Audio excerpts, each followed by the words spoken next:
या बातमीपत्राचे प्रमुख प्रायोजक प्लॅटिनम मॉल इंद्रधनु सोलापूर. सोलापुरातील सर्वात प्रतिष्ठित इंद्रधनु सोसायटीचा नवीन भव्य कमर्शियल प्रोजेक्ट आता रेल्वे स्टेशनच्या अगदी शेजारी शहराच्या मध्यवर्ती ठिकाणी.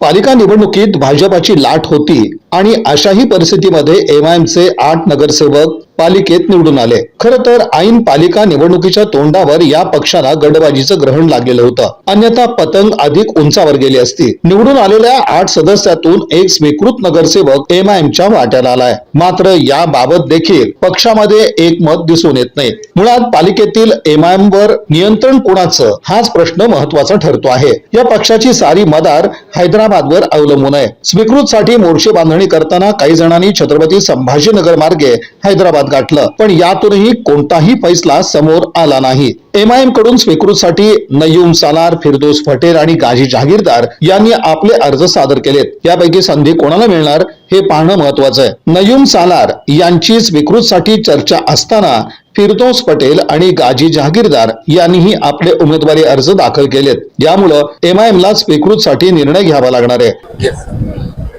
ऑल इंडिया मजलिस इत्तेहादुल मुस्लिमीन की जानिब से आज स्वीकृत सदस्य का फॉर्म भरने का वक्त था, तो हमने फिरदौस मौलाली पटेल इनका अर्ज दाखिल किया है.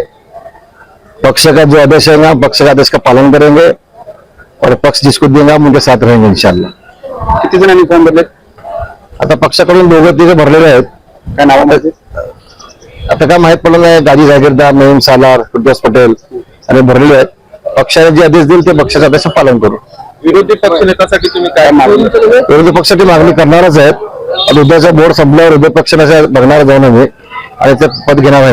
तुम्हाला काय वाटतं, तुम्हाला संधी मिळेल यावेळेस स्वीकृत पदासाठी? पक्षाने अजून आदेश दिला नाही ना. अधिकृत निर्णय उद्या होणार आहे. जे निर्णय ते मान्य असेल ना. मग सोलापूरचे इन्चार्ज अनवर सागर ते माझ्याकडे जिम्मेदारी दिलेली आहे. यांचं नाव देण्यात. काय नाव त्यांचं? त्यांचं नाव नय्यूम सालार. मग ह्या अगोदर गाजीने पण अर्ज भरला आणि ते म्हणतात की पक्ष आम्हाला नक्कीच पुन्हा एकदा विचारतो. गाजीने अर्ज भरलाय ते आम्हाला माहित नाही. आत्ताच आले आम्ही. मला पक्षाची भूमिका फक्त एक नाव आलं आहे. त्यांना समर्थन द्यायला लावलंय का तुम्हाला? कुणाला? त्यांच्या नावाला, सालारच्या नावाला. सालारला द्यायचं. फिरदौस पटेल यांनी भरलाय तसा अर्ज. हा मग आम्हाला पण काय नाही. पार्टीची भूमिका काय असणार आहे? पार्टीची भूमिका जे आमच्या वरचे वरून आम्हाला आदेश आला मी तेच आम्ही भूमिका करणार.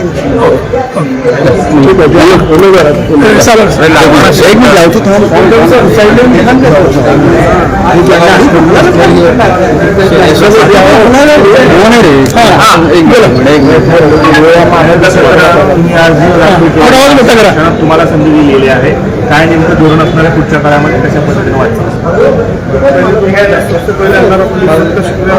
एहसान मंद कि अल्लाह ने मुझे इतने बड़े मुकाम पर भेजा, और दूसरा हमारे बैरिस्टर असदुद्दीन साहब, अकबर साहब और हमारे अनवर सादात साहब, इम्तियाज जलील साहब, इन सब का मैं बहुत बड़ा शुक्रगुजार हूँ कि इन्होंने मेरे को एक नगर से सुप्रीम नगर से उसके लिए चुना. बस मैं ऐसे ही इनको जो मेरे को नगर से पद दे रहे हूँ उनका मैं खरा सोना करके दिखाऊंगा. हर जगह काम करके दिखाऊंगा. वार्ड में या फिर पूरे सोलापुर शहर के जहाँ भी प्रॉब्लम रही है वो सॉल्व करूँगा इंशाल्लाह. महानगर पालिका में हम लोग पहुँचे हैं. ये स्वीकृत नगर सेवक के लिए जो है हमारे राष्ट्रीय अध्यक्ष बैरिस्टर असदुद्दीन अवैसी साहब और अकबर साहब और हमारे महाराष्ट्र के अध्यक्ष इम्तियाज जलील साहब और खास करके शहर सोलापुर के इंचार्ज अनवर सादात साहब, इन्होंने जो आदेश दिया स्वीकृत के लिए जो है नयीम अब्दुल अजीज सालार का नाम दिया. तो पार्टी के हिसाब से हम लोग पूरा पार्टी का पूरे 8 नगर सेवक जो है और खास करके हमारे गत नेता को जो आदेश आया पार्टी के हिसाब से हमको नयीम सालार के पीछे ट्राय करा इंशाल्लाह. आता गट नेत्यांनी तेच सांगितलंय की पार्टीचा जो आदेश असेल तो सगळा अंतिम असेल, तरी आणखी 2 उमेदवारांनी अर्ज भरल्याचं कळतंय. काय सांगतात? कसं ते तिन्ही भरलेत ते त्यांचं हे आहे. आणि तर जे पार्टीचा आदेश आहे नयीम सालार बरोबर तिच्याबरोबर आम्ही राहणार.